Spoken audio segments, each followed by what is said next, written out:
Ukraine is facing a deepening crisis on multiple fronts, with reports indicating a severe decline in military morale and a surge in political turmoil that threaten to undermine its war efforts. The strain of the prolonged conflict is becoming increasingly evident, as officials' records reportedly show a dramatic rise in desertion and unauthorized absence from military service, with over 110,000 such cases documented in the first 7 months of 2025 alone.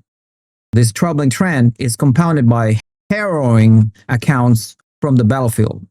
A Ukrainian prisoner of war captured near Pokrovsk described a state of chaos and collapse within his unit as Russian forces tightened their encirclement.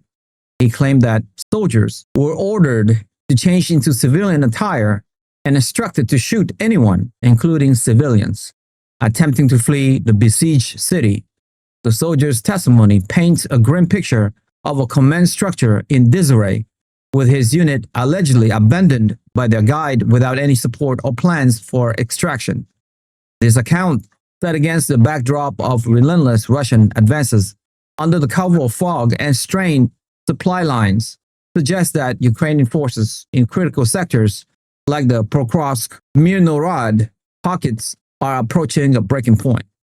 The internal military struggles are mirrored by a growing political firestorm in Kyiv, where allegations of widespread corruption are fueling public anger and providing ammunition to critics both at home and abroad. President Volodymyr Zelensky's administration is facing accusations of turning a blind eye to corruption among his loyalists, while Frontline falter. These accusations gained significant traction following the exposure of a massive $100 million corruption scandal within Ukraine's energy sector. The scandal has not only sparked outrage among Ukrainian cities, but has also been seized upon by international figures skeptical of providing further aid. Hungary's Prime Minister Viktor Orban has been particularly scathing in his criticism, publicly accusing Ukraine's leadership of operating a war mafia that siphons off European taxpayer money. He provocatively compared sending more financial aid to Kyiv to sending an alcoholic a crate of vodka, demanding stringent oversight and accountability.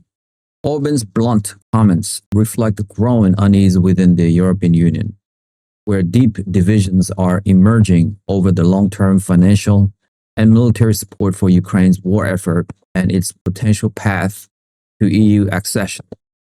This wave of internal turmoil is dangerously converging with external pressures that threaten to choke off Ukraine's vital supply of Western military aid. A suspected act of sabotage on a major Nato railway corridor in eastern Poland has highlighted the vulnerability of the logistical chains that arms the Ukrainian military. The explosion, which damaged the key Warsaw-Lublin line, prompted Polish authority to blame a foreign state and triggered a security review across the NATO alliance regarding the protections of critical infrastructure from hybrid attacks. The incident serves as a stark reminder of the multifaceted threats facing the supply chain. Simultaneously, the Kremlin has moved to exploit Ukraine's corruption scandal on the international stage. Kremlin spokesman Dmitri Peskov stated that the issue could no longer be dismissed as a purely internal matter because the money being allegedly stolen originated from European and American taxpayers.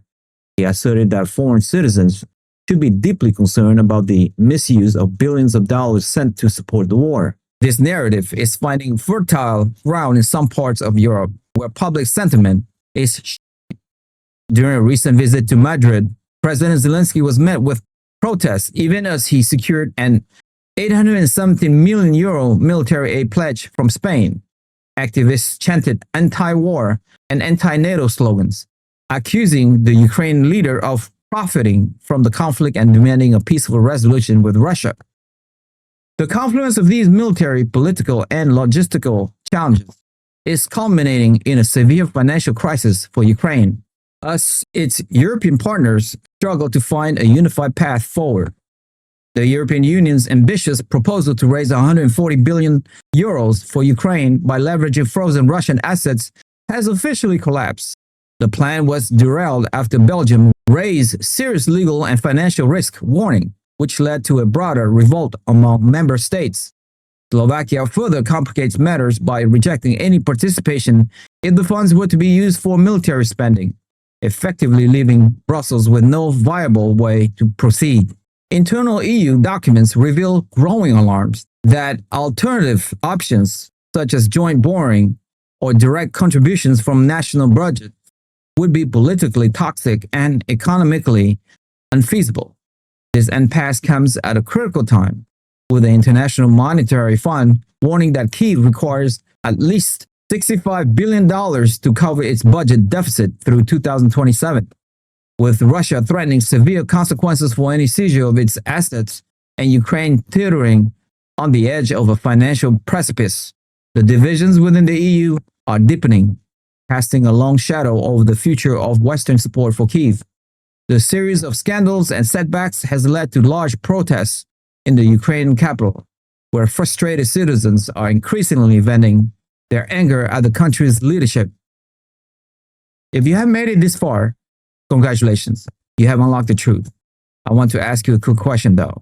Given the confirmed reports of over 110,000 desertions, a massive corruption scandal eroding international trust, and the critical failure of the EU's $140 billion aid package, which factor do you think poses the most immediate and fatal threat to Ukraine's national survival? The internal collapse of military morale and governance, or the external collapse of consistent Western weapons and financial support? And why? During the debate, we want to hear your insightful opinion on where this is all heading in our community. Share your thoughts in the comments below. I appreciate your support. Thank you for being a part of this journey. Like the video, share this video with friends and family. Hit the notification bell, and most importantly, subscribe. I'll see you guys in the next one.